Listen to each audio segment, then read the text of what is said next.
આગામી રક્ષાબંધન પર્વની ઉજવણીની તૈયારીઓ શરૂ થઈ ગઈ હોય તેમ સુરતમાં આ વખતે રક્ષાબંધનમાં રાષ્ટ્રપ્રેમ જોવા મળી રહ્યો છે। રક્ષાબંધનના પવિત્ર પર્વ નિમિત્તે સુરતમાં એક અનોખી અને રાષ્ટ્રપ્રેમથી છલકાતી રાખડીઓ બજારમાં ધૂમ મચાવી રહી છે। ઓપરેશન સિંદૂરમાં પાકિસ્તાન સામે ભારતના શૌર્ય અને શક્તિશાળી બ્રહ્મોસ મિસાઇલના પરાક્રમને યાદ કરતી ખાસ રાખડીઓ લોકોમાં ભારે આકર્ષણનું કેન્દ્ર બની છે। ભારતીય સેના અને બ્રહ્મોસ મિસાઇલના શૌર્યની ગાથા વિશ્વભરમાં ગુંજી રહી છે, ત્યારે હવે સુરતના જ્વેલર્સ આ ઐતિહાસિક ક્ષણને રાખડીઓમાં કંડારી રહ્યા છે। આ ખાસ રાખડીઓની વધુ એક વિશેષતા એ છે કે તિરંગાના રંગોવાળી દોરી સાથે સજ્જ છે।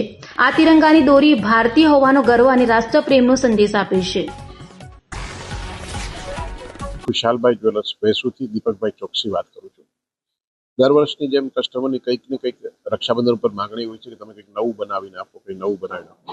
તો આ વર્ષે અમે જે માનનીય પ્રધાનમંત્રી શ્રી નરેન્દ્રભાઈ અને ભારતીય સેના દ્વારા જે ઓપરેશન સિંદૂર પાર પાડવામાં આવેલું હતું એને અનુલક્ષીને અમે જેમાં બ્રહ્મોસ્ત્ર મિસાઇલ યુઝ કરવામાં આવેલું હતું, એ બ્રહ્મોસ્ત્ર મિસાઇલના થીમની સાથે અમે આ રાખડી બનાવેલી હતી। લોકોને ખૂબ જ ગમેલી છે। આ રાખડી ચાંદીમાં અને સોનામાં અમે 9 કેરેટમાં બનાવી છે। તો સોનામાં અને ચાંદીમાં બંનેમાં આ રાખડી બનાવેલી છે। અમારી પાસે 500 રૂપિયાથી લઈને નો લિમિટ સુધીની રાખડીઓ અલગ અલગ પ્રકારની બીજી બધીઓ છે, પણ એમાં કસ્ટમરને અત્યારે જે બ્રહ્મોસ્ત્ર મિસાઇલની જે રાખડી છે એ ખૂબ જ ગમે છે, લોકો એને ખૂબ જ વખાણે છે। આપણું જે થીમ છે એ બ્રહ્મોસ્ત્ર મિસાઇલના થીમમાં લગભગ અંદાજિત ચાંદીમાં 2500 રૂપિયા જેવી અને સોનામાં અંદાજિત 50,000 રૂપિયાની આજુબાજુમાં રાખડી તૈયાર થઈ રહી છે। અત્યારે ચાંદી છે એ 1,18,000 રૂપિયા જેવું છે અને સોનું જે છે એ અંદાજિત 1,02,000 રૂપિયા જેવું સોનાનો ભાવ ચાલે।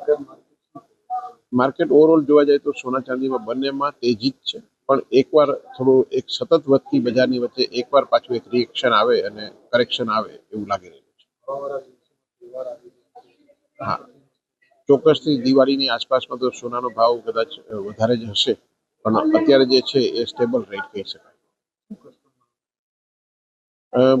કસ્ટમરને કહેવા માટે કે સોનું અને ચાંદી જ્યારે જ્વેલરીના ફોર્મમાં લેવાનું છે તો અત્યારે લઈ લેવું જોઈએ, ગમે ત્યારે પણ લેવું જોઈએ, પણ જો એને બિસ્કિટના સ્વરૂપમાં લેવું હોય અથવા એમને જ્યારે ઇન્વેસ્ટમેન્ટ પર્પઝથી લેવું હોય તો થોડો સમય રોકાવવું જોઈએ અને ક્યારેક જ્યારે જે કરેક્શન મળે ત્યારે સોનું અથવા ચાંદી લેવું।